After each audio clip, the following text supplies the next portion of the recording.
छोटी सी प्यारी सी नन्ही सी आई कोई परी। कोई छोटी परी तो नहीं आई है, लेकिन फिनो पेमेंट्स बैंक के अंदर एक नई सर्विस जरूर आई है जिसका नाम है आधार पे। आखिर आधार पे की सर्विस है क्या, फिनो पेमेंट्स बैंक के अंदर कहां पे लाइव की गई है, किस तरह से यूज करना है और फिनो पेमेंट्स बैंक में आधार पे सर्विस आने से हमें कितना फायदा हो सकती है, पूरी जानकारी इस वीडियो में मिल जाएगा। सो वीडियो के साथ लगातार बने रहिएगा। नमस्कार, मैं हूं शशि और आप देख रहे हैं अपना यूट्यूब चैनल SKB ऑनलाइन वाला। तो सबसे पहले हम जानते हैं कि आखिर आधार पे है क्या, काफी सारे लोगों का पता नहीं होता है। तो जैसे कि आप फिनो पेमेंट्स बैंक की CSP संचालक हैं और फिनो पेमेंट्स बैंक की कोई भी कस्टमर आपके पास आता है पैसा निकालने के लिए, यानी कि अकाउंट होल्डर, तो उसको आप क्या करते हैं, मोबाइल नंबर, कस्टमर ID या अकाउंट नंबर डाल के आप सर्च करते हैं। सर्च करने के बाद आप direct cash deposit, cash withdrawal कर सकते हैं। उसकी खाते आधार से लिंक हो या फिर ना हो, कोई भी फर्क नहीं पड़ता। आधार लिंक मतलब NPCI से लिंक, जिसको हम लोग आधार सीडिंग भी बोलते हैं। लेकिन जो फिनो पेमेंट्स बैंक की कस्टमर नहीं हो, यानी कि दूसरे बैंक का हो, जैसे Punjab national bank, state bank of India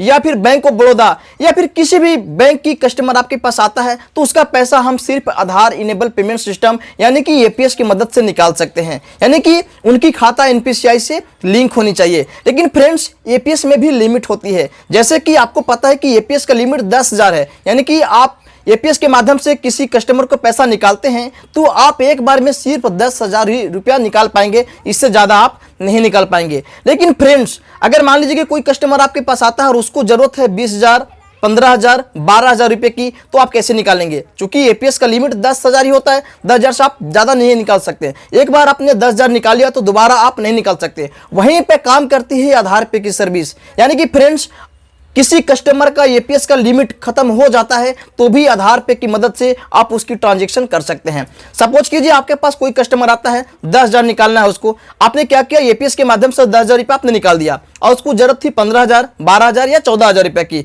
तो आप दोबारा अगर APS से ट्रांजेक्शन करने की कोशिश करेंगे, वहां पर एरर आ जाएगा, ट्रांजैक्शन अमाउंट एग्जिट, यानी कि फ्रेंड्स उसकी जो लिमिट है वो पूरा हो चुका है, लिमिट को क्रॉस कर चुका है, आप दोबारा नहीं निकाल सकते हैं। लेकिन आप आधार पे की मदद से दोबारा ट्रांजैक्शन कर सकते हैं। 10,000 वहां से निकल गया, निकलने के बाद भी अगर आप चाहें तो 2,000, 3,000 और एक्स्ट्रा आधार पे की मदद से निकाल पाएंगे। तो यहां पर जो आधार पे सर्विस है काफी ज्यादा यूजफुल है, क्योंकि आपके पास जो कस्टमर है 10,000 से ज्यादा पैसा निकालना था तो आप उसको नहीं निकाल पाते थे, क्योंकि कस्टमर को लौटाना पड़ता था। अब कितना निकाल सकते हैं, इसमें भी बैंक के ऊपर लिमिट होती है। किसी बैंक का दोबारा 10,000 भी निकाल सकते हैं और किसी बैंक का दोबारा 2,000 से ज्यादा नहीं निकलती है। किसी बैंक का 10,000 करके आप 50,000 रुपया भी निकाल सकते हैं। तो बैंक के ऊपर निर्भर करती है। लेकिन यह जरूर है कि APS की जो ट्रांजैक्शन लिमिट है उसको पूरा हो गया तो भी आप एक्स्ट्रा अमाउंट आधार पे की मदद से निकाल सकते हैं। तो यहां पर जो कस्टमर आपके पास लौट के जा रहे थे वो नहीं जाएंगे और आपकी इनकम यहां पर बढ़ जाएगी। इस तरह से आधार पे सर्विस आपके लिए यूजफुल हो सकता है। अब फिनो पेमेंट्स बैंक के अंदर आधार पे की सर्विस कहां पे ऐड किया गया है, चलिए हम लेकर चलते हैं आपको कंप्यूटर की स्क्रीन पर। तो हमने यहाँ पर फिनो पेमेंट्स बैंक की CSP ID से लॉगिन कर चुके हैं और लॉगिन करने के बाद इस तरह से कुछ डैशबोर्ड आता है। तो पहले मैं थोड़ा सा बता देना चाहता हूँ, जैसे अगर किसी कस्टमर का आप अकाउंट खोलते हैं तो सबसे पहले ही मोबाइल नंबर मांगा जाता है। इसके बाद जब अकाउंट खुल जाता है तो कस्टमर ID और अकाउंट नंबर मिल जाता है। तो अगर फिनो पेमेंट्स बैंक की कस्टमर आपके पास आता है, चाहे आपने उसका अकाउंट खोला हो या फिर ना खोला हो, कहीं भी फिनो पेमेंट्स बैंक के अंदर अकाउंट खुलवा रखे हैं तो भी आप उसकी ट्रांजेक्शन को कर सकते हैं। तो यहाँ पे क्या करना है, मोबाइल नंबर, अकाउंट नंबर या कस्टमर ID कोई भी यहाँ पे आपको डालनी है। डालने के बाद सर्च के ऑप्शन पे क्लिक करना है। इसके लिए APS की जरूरत नहीं पड़ती है।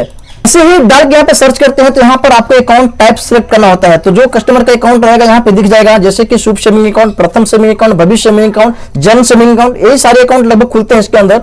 यहाँ पे जैसे शुभ सेविंग खुला हुआ है, शुभ सेविंग दिखा रहा है, इसके ऊपर सिलेक्ट करना है। जैसे ही सिलेक्ट करेंगे, सिलेक्ट करने के बाद देखो यहाँ पर डायरेक्ट आपको कैश डिपॉजिट, कैश विड्रॉवल का ऑप्शन मिल जाता है। तो यहाँ पर APS की यूज नहीं करना पड़ता है फिनो पेमेंट्स बैंक की कस्टमर के लिए। अगर पैसे निकालना तो डायरेक्ट विड्रॉवल का ऑप्शन पे क्लिक करेंगे। क्लिक करने के बाद यहाँ पे कितने पैसे आपको निकालना है यहाँ पर डालेंगे और डालने के बाद इस तरह से ट्रांजेक्शन करना है। लेकिन अगर दूसरे बैंक की कस्टमर आपके पास आता है तो उसके लिए यहाँ पर मिलता है आपको APS, जैसे कि देख सकते हैं। APS के ऊपर क्लिक करेंगे, जैसे ही APS के ऊपर क्लिक करेंगे तो यहाँ पे देखिए APS cash withdrawal, cash deposit, balance inquiry, mini statement या APS की जो लास्ट ट्रांजेक्शन क्या है वो भी यहाँ पर आप देख सकते हैं। APS से मिनी स्टेटमेंट निकालना वो भी यहाँ पर आप देख सकते हैं। अब यहाँ पे जैसे कि मैंने बताया कि एपीएस की जो ट्रांजेक्शन लिमिट होती है 10,000 होती है, 10,000 से ज्यादा नहीं निकल पाएंगे। तो यहाँ पे थोड़ा सा नीचे स्क्रॉल करेंगे तो स्क्रॉल करने के बाद यहाँ पे देख सकते हैं एपीएस आधार पे का एक ऑप्शन आपको मिल जाता है। इश्यू के ऊपर आपको क्लिक करना है। जैसे ही क्लिक करेंगे तो यहाँ पर एपीएस वाला डैशबोर्ड आपके सामने ओपन हो जाएगा और यहाँ पर जिस कस्टमर का एपीएस के जो ट्रांजेक्शन है वो पूरा हो गया है तो भी आप आधार पे की मदद से आप एक्स्ट्रा ट्रांजेक्शन कर सकते हैं।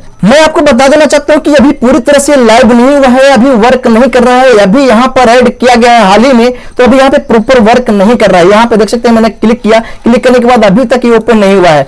लेकिन फ्रेंड्स आने वाले समय में पूरी तरह से इसको लाइव कर दिया जाएगा और लाइव जब हो जाएगा तो आप आधार पे की सर्विस फिनो पेमेंट्स बैंक के अंदर भी अपने बीसी आईडी में यूज कर सकते हैं। अब अगर फिनो पेमेंट्स बैंक की सीएसपी आईडी लेना चाहते हैं तो आपके पास एक आधार कार्ड होना चाहिए, पैन कार्ड होना चाहिए, ईमेल आईडी होना चाहिए और मोबाइल नंबर होना चाहिए। साथ ही साथ आपकी जो एज है कम से कम 18 साल होना चाहिए, तभी आप फिनो पेमेंट्स बैंक की सीएसपी आईडी ले सकते हैं। ये सारी चीजें हैं तो आपको क्या करना है, डिस्क्रिप्शन में व्हाट्सएप नंबर मिल जाएगा, वहां पे आपको जाना है और सारी डॉक्यूमेंट्स को भेज देना है। अब बात आती है कि कॉस्टिंग की, तो कितना आपको लगने वाला है फिनो पेमेंट्स बैंक की सीएसपी आईडी के लिए। अभी हमने कुछ दिन पहले ही वीडियो अपलोड किया था अपने चैनल पे, टोटल 4 प्लान आपके लिए लेकर हम आए थे। 4 प्लान में आपको क्या क्या मिलने वाली है पूरी डिटेल्स के साथ बताया हुआ है। आप अगर वीडियो को नहीं देखा है तो आप वीडियो को देख लीजिएगा, डिस्क्रिप्शन में उसका लिंक मिल जाएगा। साथ ही जब आप मुझे व्हाट्सएप करेंगे तो आपको व्हाट्सएप पे भी हम मैसेज कर देंगे कि कौन सी प्लान में कितना आपको लगने वाली है और क्या क्या चीजें आपको मिलने वाली है। लेकिन फ्रेंड्स मैं दावे के साथ कह सकता हूं जो 4 प्लान मैंने लाया था वो 4 प्लान काफी यूजफुल है और पूरी यूट्यूब पर आपको नहीं मिलेगी। तो मैं उम्मीद करता हूं वीडियो पसंद आई होगी और इस तरह के वीडियो देखने के लिए हमारे चैनल के साथ जुड़े रहने के लिए चैनल को जरूर सब्सक्राइब कर लीजिएगा। मिलता हूं नेक्स्ट वीडियो में, तब तक के लिए जय हिंद।